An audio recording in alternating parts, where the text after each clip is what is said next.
I have found triangulating with highly believable people who are willing to have thoughtful disagreements has never failed to enhance my learning and sharpen the quality of my decision making. It typically leads me to make better decisions than I could have otherwise, and it typically provides me with thrilling learning. I urge you to do it.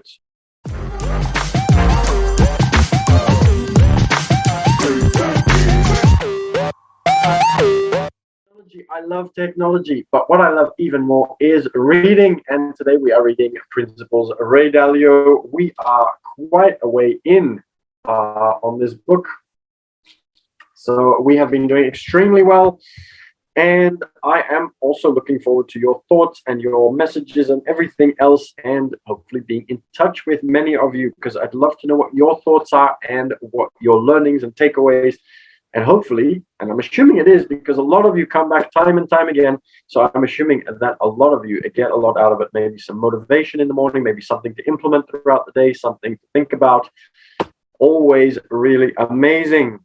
So let's move on with 5.10, believability, weight your decision making. So let's get into it. I'm looking forward to it. Hope you are too. Here we go. And very quickly, Robin the Bank sent a smiley face and a Robin Hood Day. Hi, is this your first time live? No, it definitely is not. I've been doing this for a while. We've already gotten quite a long way through this book, and we also have the recordings and have been reading Rich Dad Poor Dad and the Art of Thinking Clearly. So definitely not the first time, but let's get into it. Thank you so much for joining, and so funny that we've got Robin and Robin. And Crazy Boy and Boy Master have also joined, and Mladen is on the Zoom. I have found triangulating with highly believable people who are willing to have thoughtful disagreements has never failed to enhance my learning and sharpen the quality of my decision making. It typically leads me to make better decisions than I could have otherwise, and it typically provides me with thrilling learning. I urge you to do it. To do it well, be sure to avoid the common perils of 1, valuing your own believability more than it is logical, and 2, not distinguishing between who is more or less credible. In case of a disagreement with others, start by seeing if you can agree on the principles that should be used to make that decision. This discussion should include exploring the merits of the reasoning behind the different principles. If you agree on them, apply them to the case at hand, and you'll arrive at a conclusion everybody agrees on. If you disagree on the principles, try to work through your disagreement based on your respective believabilities. I will explain how we do this in more detail in Work Principles. This sort of principled and believability-weighted decisions making is fascinating and leads to much different and much better decision making than is typical. For example, imagine if we use this approach to choose the president. It would be fascinating to see which principles we would come up with, both for determining what makes a good president as well as for deciding who is most believable in making such determinations, if we could find anybody honest enough that wants to go into politics. So having said that, I think that there are quite a few people who go in with really great ideologies, but the system itself creates the issues that cause problems that lead to the distrust, the mistrust, and everything else that we believe and think about politicians. Would we wind up with something like one person, one vote, or something different? And if different, in what ways? It certainly would lead to a very different outcome. During the next election, let's do this in parallel with our ordinary electoral process so we can see the difference. While believability-weighted decision-making can sound complicated, chances are you do it all the time. Pretty much whenever you ask yourself, who should I listen to? But it's almost certainly true that you'd do it a lot better if you gave more thought to it. So absolutely, you want to be able to use other people's thoughts and ideas in order to be able to come up with the best case scenarios. Speaking of politicians, a lot of politicians will travel around the world and look for better ways of doing things. The interesting thing, though, is that very often this doesn't work because they are not able to be open to it. So let's say, for example, that there's a Scandinavian country that has decided they're going to introduce 4-day work weeks. Now, Scandinavian culture might allow that, and people feel comfortable with it. But when the politician comes back to their own country, even though the idea is brilliant, and even though you want to cherry pick amazing ideas from different places, the politics the culture, and different other things might make it almost impossible for somebody to be able to implement an idea from overseas back into the original place. And this is where we have more control. So countries have cultures. Companies have cultures. So if you create a good culture in your company, it makes it possible for you to be able to adopt new ideas and new methods of doing things. And it's the same for us individually. If I have an idea around investing and I want to get a better way of investing, I need to talk to different people in order to be able to get their thoughts and ideas, and also then add them to my own thoughts and ideas and weigh them based on who has the greatest results, most probably. So let's say, for example, that I have average results and I meet with two other people who have much better results. Then I'm going to also add my thoughts to the process. But obviously, the people who are more successful, we're going to weigh those a little bit more highly. Unless I think I have something brilliant which nobody's ever come up with before, but that would need to be tested. And that would then add to the believability. So this is what we're looking for, to work together, but do it in a way that we are weighing what the actual results are of the people who have put those in. And obviously, new ideas still need to be tested, because they could, in fact, be better than something that somebody who's been doing it for 20 years, who hasn't changed or who hasn't adapted their strategy. It could be that something better has come along. And this happens in science a lot. We do something in science and we believe that, and then that gets fixed. So, for example, science used to believe that everything revolves around the Earth. And so that was just fixed doctrine. And no matter what anybody else said, that was proven true by somebody, say, 500 years earlier. And to question that, even though questioning is a good thing, to question that would be an absolute sin. So nobody did it until somebody did. Now, anybody looking at that person would say that they are a complete idiot, because they are rejecting science that has stood for 500 years. And so it's the same with investing. Yes, there are tried and true methods that have stood the test of time, but that doesn't mean that there is a better method out there. When I was at university, I had a friend who was very much into probabilities of gambling. And obviously, there are certain things that have stood the test of time. So casinos have built around themselves strategies that would prevent people from being able to win. But every once in a while, there is a strategy that will beat the casino. Now, obviously, the casino will realize this and change the rules, which is a little bit sad. But anyway, they change the rules to make sure that they continue to win. One example is double betting in, say, for example, roulette. So if I bet $5 on the first hand and lose, if I bet $10 on the next hand and the payout is 2-1, then if I lose 5 times in a row, the next time that I bet on the sixth turn, I am still going to make a small profit. So it doesn't matter how many times I lose, as long as I keep doubling my bet and I have sufficient funds to be able to do that, I can keep making money. Now, obviously, casinos don't want that to be a possibility. So they created something called a table limit, which means that at some point, if I run into a streak of bad luck, I am going to end up with either that I run out of sufficient capital to be able to keep doubling, but that can be overcome. But if I have a table limit, now I can only double my bet, say 4 or 5 times, as opposed to being able to do it indefinitely, as long as I have enough capital to be able to do that. So the rules change, but also the way in which we achieve things changes. So we need to be open, not just to the way things have been done forever and ever and ever, but also be open to new ideas and fresh ways of looking at things. And this is why it's so good to have a combination of youth and excitement together with experience, but open-minded experience that's going to be able to see whether the two can be brought together. It's similar to business, where you might have, for example, marketing ideas. And a certain industry does everything in exactly the same way all the time. So all the competitors use the same marketing strategies. One way of overcoming this, and one way of being the market leader in the marketing of your industry, is to have a look at what other industries are doing. and use some of those strategies in your industry, seeing whether it works. Obviously, you need to adapt it for your own industry. You can't just copy and paste something from a different industry. But if you're able to do it in such a way that it adapts and fits to your industry, you're doing something different to everybody else and you will stand out, which gives you a competitive advantage. So it's the exact same thing. You want to be able to always stay open-minded and have those thoughtful discussions around topics like this and not just brush things offhand. 5.11, and there's been a lot going on. We've got Easton and a couple of other people, Catherine Sander, Varna, Lee Singer, Catherine Sander joined, and then, yep, Young God. Couple of other people who have been sending things. I've seen lots of hearts flowing up, so thank you for that.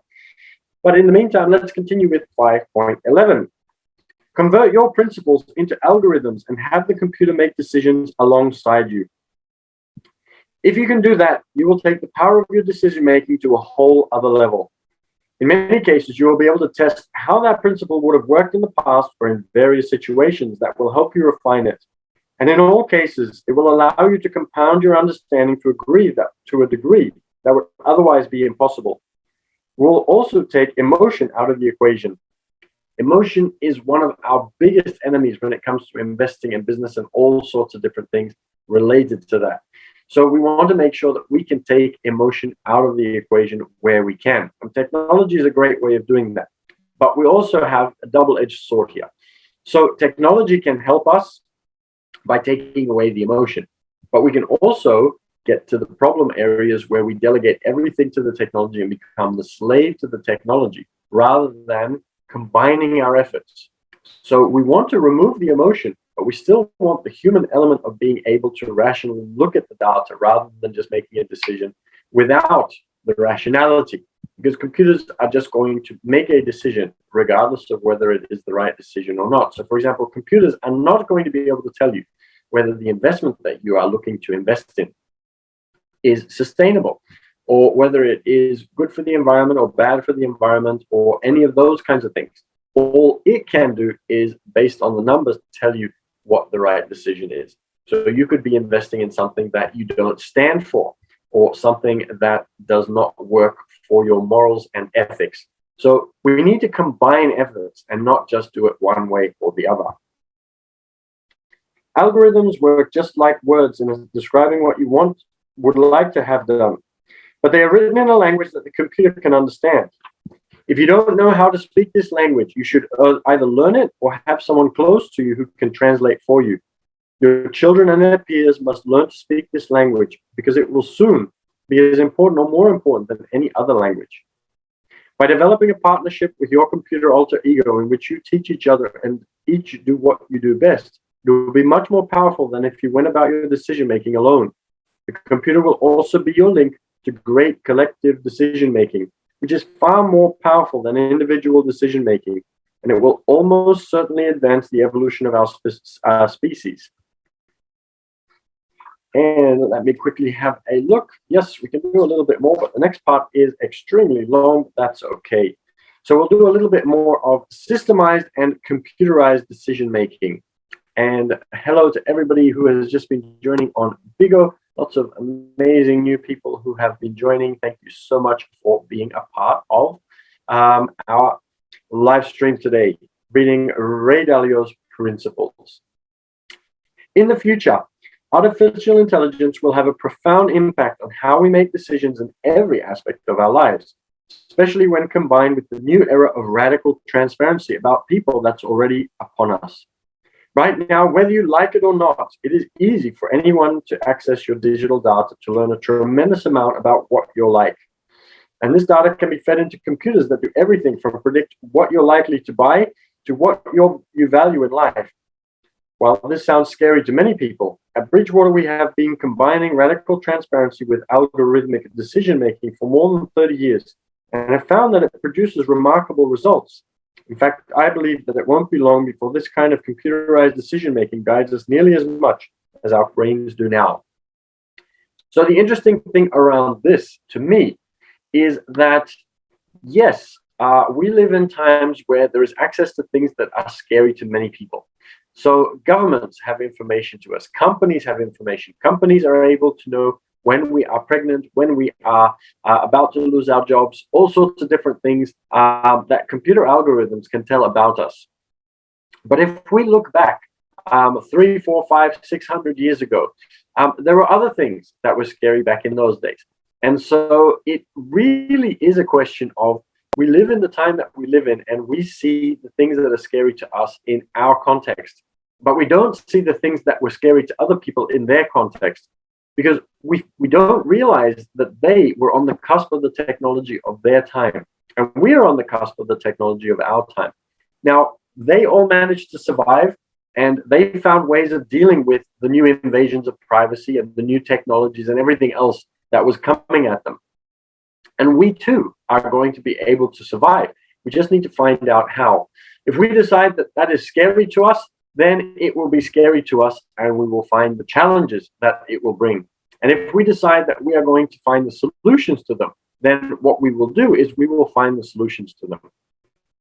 So I think it's something that we need to be aware of, and something that we need to understand.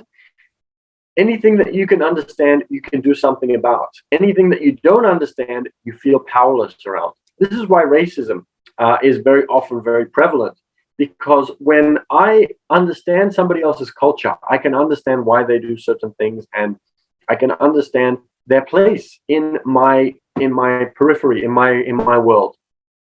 If I don't understand somebody, then I'm going to be afraid of the things that I don't know, the things that are unpredictable to me. And this is why racists are very often racist, because they don't understand somebody, and so they feel threatened by that. We want the certainty of being able to predict what somebody will do.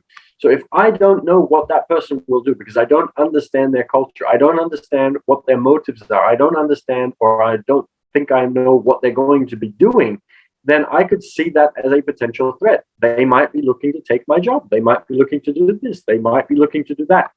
Now, that doesn't mean that that's going to be the case, but a paranoid mind is going to react in a paranoid way. So the more you can understand something, the more you understand the language of the computer, the more you understand the cultural aspects of people who are around you, the more you understand everything, the more you're going to be able to feel okay with it. So it's really important to be able to understand as much as possible about the world around you. Everything that you understand becomes less of a threat. Everything that is a question mark to us is a threat. This is why cats jump at cucumbers. They think that the cucumber is a snake. It is a natural instinct that the cat has. And so the same thing, if we are aware of the cucumber, then we know that it is a cucumber and we're not going to react to it. But very often, a lot of things that we don't understand are like cucumbers to us as humans. And so we react as if it is a snake, and we will attack and we will do different things, even if it is a harmless cucumber. So I think we're going to leave it there. I have to start getting ready to head off. But that was a very fascinating section again. I hope you enjoyed that as much as I did, and I really appreciate you all being here. Today is Friday, so we will be continuing with the reading on Monday. So I hope you all have a great weekend off. I really recommend that you make sure that you recharge the batteries, ready for a great week coming up. And I'm looking forward to reading for you again on Monday. I really appreciate you joining. If you enjoyed this, as I said earlier, we have The Art of Thinking Clearly, Rich Dad, Poor Dad, and now Ray Dalio's Principles that we've been reading. We've recorded those and put them onto YouTube at The Passive Cashflow Club, which is our YouTube channel. And we'd love to see you there. Get your comments, ask your questions around the book. If there's anything that you don't understand, anything you'd like a little bit more clarity on, feel free. We've had quite a few questions come through, and always enjoy having your questions and being able to answer those. And you'll also be able to find some of those question and answer sessions on the YouTube channel, and you're most welcome to those. If you subscribe to the YouTube channel, it allows you to then be able to get access more easily. You'll know when they've been uploaded. If it's your question, then you'll know when your question has been answered. And even if you haven't sent a question through, please do if you would like to. If not, make sure you still subscribe, because it will allow you to know when a new video has been uploaded. And it might be the answer to a question that you have that you didn't even know that you had. And it might solve one of your challenges that you didn't even know that you had, perhaps. So feel free to join us for that. We also have various events. We have networking events, we have simulations, we have game nights, we have networking nights, masterminds, all sorts of really amazing things. So if you'd be interested to join us for those, send us a message, and we will get back to you and let you know how you can come and join us. The best way to do that is to get in touch on Instagram. You can reach me at business_team_6_official. Look forward to hearing from you and getting your questions, your thoughts, your comments. I'm very happy to be challenged and learn new things from everybody on the other side of my computer and my phone. So feel free to get in touch and start a discussion about the books that we've been reading, the investment thoughts that I have, and I'd love to learn from you and also share my knowledge with you. So I'm going to leave it at that. Have an absolutely amazing day. Have a great weekend. I'm looking forward to seeing you all again on Monday. Remember to make the switch to unlock your rich, because there is a shortcut and a more efficient way to doing absolutely everything. To find those shortcuts and achieve your success, you have to do things slightly differently, but then you will absolutely find your success. So I'm going to stop the recording, head over to Bigo, and say hello to everybody that joined over there. Really appreciate you all being here. Have a great weekend, and I'll see you all very soon.